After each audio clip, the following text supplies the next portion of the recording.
Communication, marketing, recrutement. Vos besoins ont des solutions vidéo avec Décideur TV, le studio. Bonjour à tous et bienvenue dans notre duplex bourse du jeudi 24 octobre 2013. On se connecte comme d'habitude à la salle des marchés de Bourse Direct et notre expert Giovanni Filippo. Bonjour Giovanni. Bonjour Laura Jen. Alors, la bourse de Paris est en hausse ce matin, portée par un indice PMI manufacturier provisoire qui ressort à 50,9 points, soit au plus haut depuis 7 mois. À quoi peut-on s'attendre cet après-midi ? Écoutez, effectivement, on avait ouvert avec une hausse de près d'0,5%, comme vous l'avez précisé, grâce à l'indice PMI chinois, compilé par HSBC Market, traduisant une activité manufacturière, comme vous l'avez précisé, au plus haut depuis 7 mois. On avait, je pense, également probablement aidé cette hausse par des rachats de short qui ont été poussés à solder leur position à défaut d'avoir pu bénéficier de relais plus significatifs à la baisse hier. Hier, on était venu tester un point de support, donc il n'y a pas eu, je dirais, de relais. Donc du coup, ce matin, les vendeurs ont été poussés un petit peu au rachat. Depuis, je dirais, les gains se sont évaporés. Alors pourquoi ? Je dirais, en grande partie, on est quasiment revenu à l'équilibre. La cause principale, ce sont des publications d'indicateurs en zone euro. En France, l'indice des directeurs d'achat manufacturiers déçoit en accentuant son repli pour octobre à 49,4 après 49,8 le mois précédent. Celui des services s'affaiblit également, même s'il reste au-dessus des 50, à 50,2 contre 51. L'Allemagne fait un petit peu mieux que la France avec un indice des directeurs d'achat manufacturiers en Allemagne qui poursuit son expansion à 51,5 contre 51 points. Mais par contre, celui des services a reculé à 52,3 après 53,7. On a eu également compilé l'indice en Europe composite d'activité en zone euro qui est resté en expansion, mais inférieur au mois précédent, même si c'est le 4e mois de suite, je dirais, d'expansion, à 51,2 après 52,2. Donc ce qui explique un petit peu, je dirais pas une désillusion, mais une évaporation des gains de la matinée. Du côté de l'analyse technique maintenant, quels sont les supports et résistances à surveiller aujourd'hui ? Alors, on va surveiller un gap baissier qui s'est ouvert hier en gap horaire, dont le haut du gap se situe à 4287,95 pour être précis.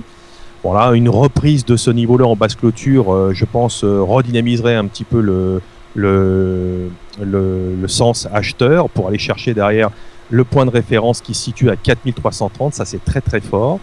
Voilà, en point de pivot, on surveillera 4245, 4239, niveau en deçà duquel on prendrait un billet neutre. Le seuil d'alerte à court terme, nous le situons à 4190. Ça veut dire qu'à partir en dessous de 4190, on pourra avoir une consolidation plus profonde. En ce qui concerne notre stratégie, nous sommes toujours dans l'idée de privilégier les prises de bénéfices dans la zone 280, 3330, parce qu'on se fait peu d'illusions sur une poursuite du mouvement haussier, à court et moyen terme. Un mot maintenant sur les valeurs, quelles sont celles que vous regarderez à la mi-séance ? Alors on a une séance très très chargée en publication, notamment aussi après bourse avec Areva, AXA, Boiron, Compagnie des Alpes, ICAD, Kering, Manitou, Renault, SAF, Thales, etc.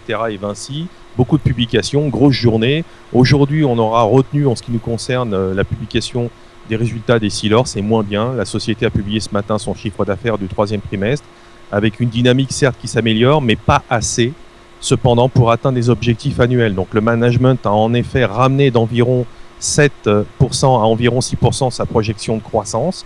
Une révision modeste, mais qui constitue la seconde en moins de 3 mois. Donc du coup, un titre qui était quand même, somme toute, assez très bien orienté depuis le début de l'année, qui fait l'objet de prise de bénéfices. A contrario, au niveau des performances positives et très positives, on a souligné Bull, vive hausse de Bull, portée par sa publication trimestrielle.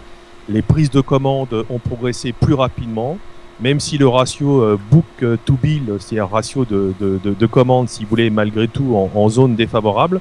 L'environnement est cependant marqué par un niveau d'incertitude élevé et certains marchés restent sous pression, a commenté le président Philippe Vanier.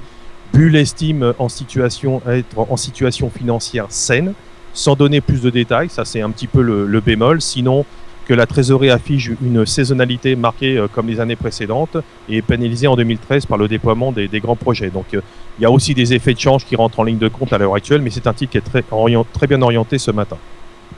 Très bien. On termine avec un mot sur Wall Street qui a clôturé en baisse hier suite à la chute du titre Caterpillar et du S&P 500. À quoi peut-on s'attendre à l'ouverture ?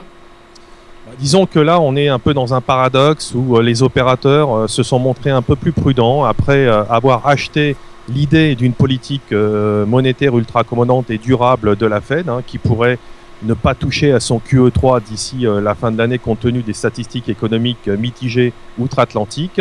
Et à contrario, c'est pour ça que je parle de paradoxe, on a des annonces de résultats qui se poursuivent, en particulier une grosse déception, comme vous l'avez souligné, sur Caterpillar, mais également aussi une solide performance de Boeing. Donc on a quand même des publications de résultats qui sont très contrastées. Les attentes des analyses ont été sensiblement révisées à la baisse par rapport à ce qui était prévu en amont.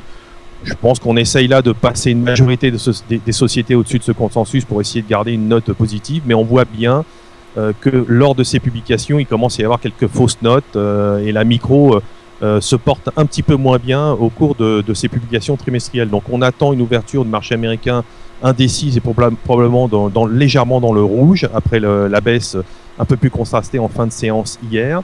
Les chiffres du jour, je dirais, les plus importants à surveiller seront, comme tous les jeudis, la publication hebdomadaire des allocations chômage et à 2h30 et à 16h, les ventes de logements neufs. En termes de publication de résultats, au niveau où on aura deux gros poids lourds, Ford et Microsoft, après séance, notamment Microsoft, que l'on surveillera. Merci beaucoup Giovanni pour toutes ces précisions. On se retrouve demain pour un nouveau duplex. En attendant, très bonne séance à tous. À demain.